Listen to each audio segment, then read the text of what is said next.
ନାରୀଙ୍କର କଣ୍ଠ ବାପା ଅଲଗା। ଚିନ୍ତା କଲେ ରାଜା ରାଜା କହୁଛନ୍ତି ମନ୍ତ୍ରୀ ସୁମନ୍ତ ଇଏ କୋକିଳର ଶବ୍ଦ ପରି ଟିକେ ଲାଗୁଛି, ପୁଣି କୋକିଳ ଶବ୍ଦ ବି ନୁହେଁ।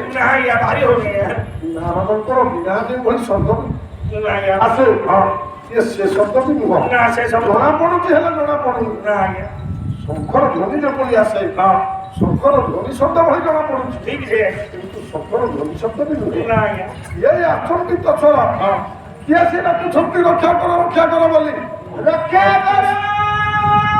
ମନ୍ତ୍ରୀ ସୁମନ୍ତ କହିଲେ ମଣିବା ଶୀଘ୍ର ଏ ଜାଗାକୁ ପରିତ୍ୟାଗ କରିବା ଦରକାର।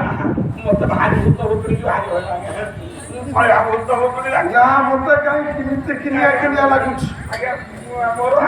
ସ୍ଥାନ ଛାଡି ଚାଲିଯିବା। ରାଜା କହିଲେ ନୁହଁ, ଭାଣୁ ଭାଣୁ ଶବ୍ଦ ଶୁଭିଲା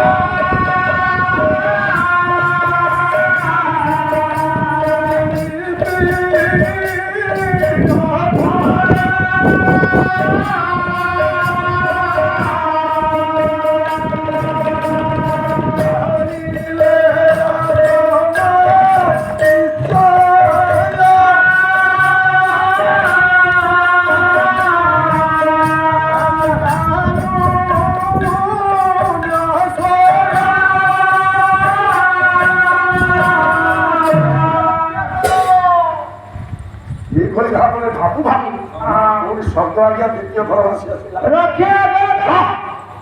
ଦ୍ୱିତୀୟ ଥର ଭାସି ଆସି ରାଜାଙ୍କର କର୍ଣ୍ଣପାତ କଲା। ରାଜା କହିଲେ ମନ୍ତ୍ରୀ ଇଏ ନିଶ୍ଚିନ୍ତ ଇଏ ନାରୀ ମାନଙ୍କର କଣ୍ଠ ସ୍ୱର।